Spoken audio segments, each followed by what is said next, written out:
Everyone, কেমন আছো তোমরা সবাই? আশা করছি ভালো আছো, আমিও ভালো আছি। এখন চলছে ভ্যালেন্টাইন্স ডে উইক। তো সেই হিসাবে কোনো আমাদের প্ল্যান ছিল না। তেরি কসম রিলিজড হয়েছে, যার জন্য আমরা প্ল্যান করেছিলাম দেখতে যাব। আর এখানে আমার দিদি ঢং করে বলছে হাই, আর তার পাশে দাঁড়িয়ে ছিল রূপম। আমরা এখানে ওয়েট করছিলাম ক্যাবের জন্য। কেন আমরা বাড়ি থেকে বেরিয়ে তারপর ক্যাব বুক করেছি, কিন্তু ৩টে ক্যাব ক্যান্সেল করার পর ফাইনালি আমাদের অটো করে যেতে হয়েছে। যাই হোক, আমরা গল্প করতে করতে চলে এসেছিলাম হাইল্যান্ড পার্ক। আইনক্সে টিকিট কাটা ছিল আমাদের।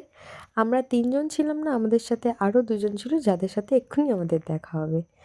অবভিয়াসলি আমরা অনেকটা লেট করে ফেলেছি। ২:৩০ থেকে মুভি ছিল, আমরা ঢুকেছি তখন ২:৪৫ বাজে।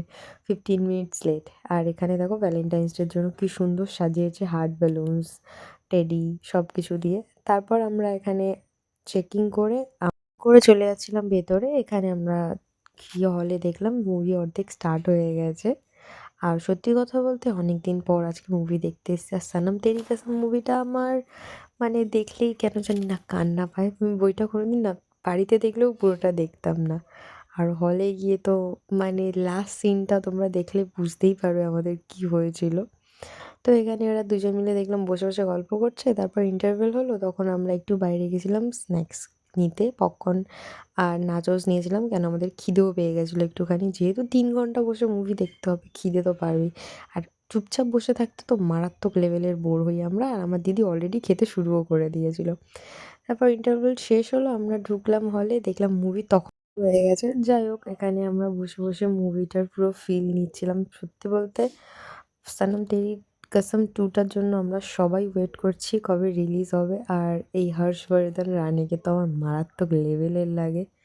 আর সবথেকে ইন্টারেস্টিং পার্ট হলো এই সিনটা আমার মোস্ট মোস্ট ফেভারিট। এই সংটাও তো মানে এই সিনটা আমি কেঁদে দিয়েছিলাম লাস্টে, যখন যখন বলবে যে मैं तुम्हें याद करता हूँ हर रोज करता हूँ।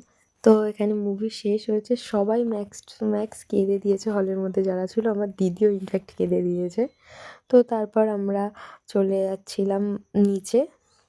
একটা কেক নিয়ে গেছিলাম ছোটো থেকে, রূপমের বার্থডে ছিল বলে সেটার বিলেটেড সেলিব্রেশন।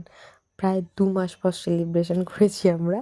টাইমই হয়নি যে সবাই একসাথে হয়ে, এক্সাম ছিল, তারপর এদিক ওদিক করতে করতে সময় হয়ে ওঠেনি। তারপর মুভি শেষ করার পর আমরা হাঁটতে হাঁটতে যাচ্ছিলাম রেস্টুরেন্ট খুঁজতে। খুঁজে অনেক কষ্টে রেস্টুরেন্টটা খুঁজে পেয়ে গেছে। কেন, আমরা মাঝখানে একটা রেস্টুরেন্ট পেয়েছিলাম যেখানে বাঙালিয়ানা। তো এর পছন্দ হচ্ছে তো ওর পছন্দ হচ্ছে না, এই করতে করতে ফাইনালি একটা চুজ হলো। তারপর এখানে বসে বসে ওরা মেনু ডিসাইড করছিল কি অর্ডার করবে। স্টার্টারে অর্ডার করেছিল 2 টাইপ, আর মেইন কোর্সে ছিল চিকেন বিরিয়ানি, পোলাও, মাটন কষা, চিকেন, আর বাটার নান, আর ভার্জিন মোহিতো, আর লাইম সোডা, আর জল নর্মাল যেটা থাকে। তো এত কিছু মেনু ওরা অর্ডার করেছিল। তো তার মধ্যে আমি মাটন কষা আর তোমার পোলাওটা খেয়েছিলাম। তো খাওয়া দাওয়া কমপ্লিট করে আমরা যাচ্ছিলাম ঝিলপাড়ে। ওয়েট করার মেন রিজন হলো, কেন আমরা ক্যাব বুক করেছিলাম যেটা আসতে টাইম লাগছিল 7 মিনিট 8 মিনিট মতো। যার জন্যই আমরা একটু ঝিলপাড়ে গিয়ে ওয়েট করছিলাম। আর আমাদের ওয়েট ফাইনালি স্টপ হলো বিকজ আমাদের উবের চলে এসছে। তারপর আমরা গল্প করতে করতে চলে যাচ্ছিলাম আমাদের বাড়ির দিকে। আমরা তো তখন বাড়ি যেতে থাকি। তোমরা ঝটপট গিয়ে আমার চ্যানেলটাকে সাবস্ক্রাইব করে দাও। এরকম ভিডিও আরও দেখার জন্য প্লিজ কমেন্ট করো। আর ভিডিওটা ভালো লাগলে like, comment and share. Bye bye সবাইকে। সবাই খুব ভালো থেকো, সুস্থ থেকো।